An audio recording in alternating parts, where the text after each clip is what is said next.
Counterterrorism, baby. Let's go. I put this because I thought it was funny. Bippity boppity, the Holy Land is my property. Israel circa 1948. So, although the Israeli state was founded on May 14th, 1948, Israeli settlement in what we now call the Holy Land is much older than that. William P. Brown, author of A History of Israel, the 4th edition, and Christopher Ernst, who wrote A Proper Timeline of Exodus, estimate that Israeli settlement in the Levant, or the Holy Land, started between the 20th century BCE and the 15th century BCE.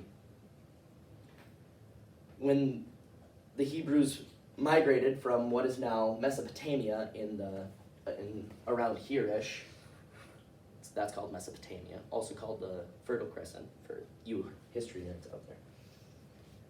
They migrated from semi-nomads to settled peoples in that area around that time.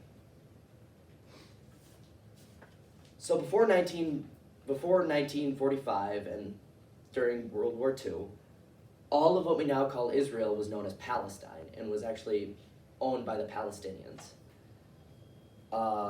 After World War II, at the UN summit, they decided to kind of split it up almost 50-50, but not quite.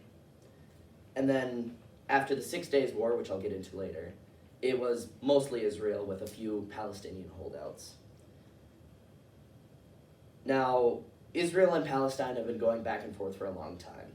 There's been a lot of Israeli-Palestinian conflict in the news since forever, because the Israelis think they own it because their ancestors lived there, and the Palestinians think they own it because their not-so-distant ancestors also lived there.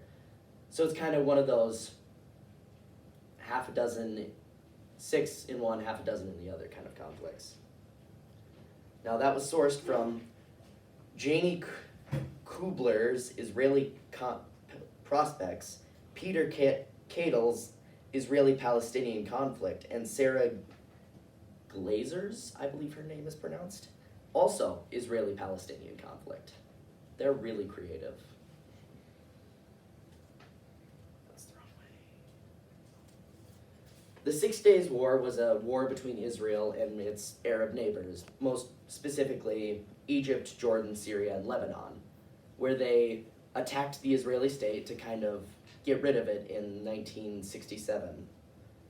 Now, one thing that you should all know about the Israelis is that they have a really good military.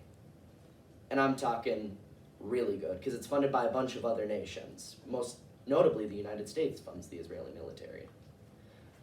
So during this 6 Days War, the Israelis expanded to the Sinai Peninsula, right here, up into Lebanon, and took over what is known as the old part of Jerusalem, also known as the West Bank, I think it's called, as well as the Gaza Strip.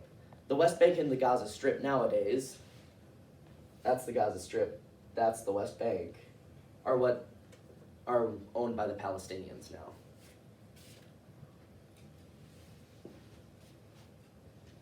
Terrorism. Get into the meat of it. So Hamas is the main antagonist to Israel currently.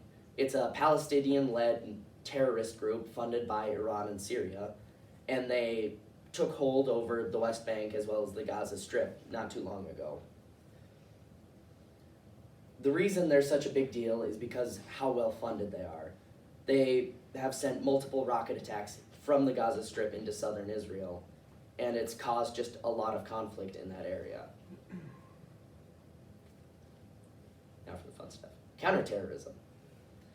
So most notably, what we all know as counterterrorism is mostly drone strikes from either the United States or the Israelis or Pakistan, which apparently have them, which I didn't know before I started doing this. And as well as France and the UK also perform drone strikes.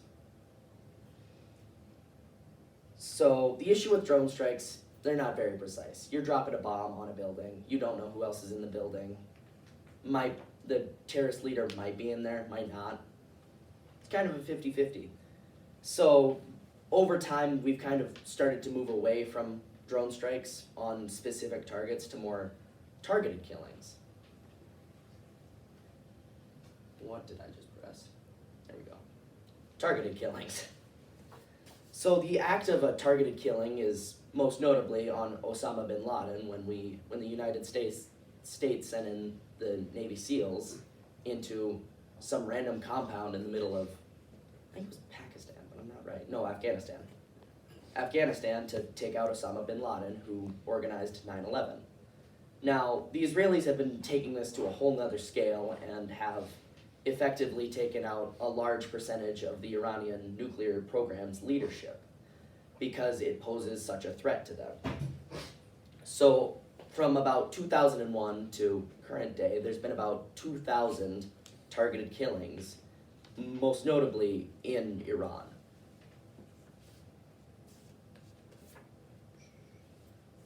These types of targeted killings are very useful to a military because it allows you to get in there, take out a leader or a group of people and destabilize the enemy's military.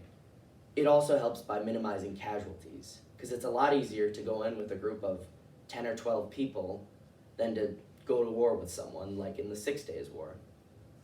So that is why, especially, the Israelis have been moving more towards targeted killings during most recent years because they're not a massive state, but they're well funded and they're well trained. I hope you guys all learned something while listening to my speech. Thank you for listening.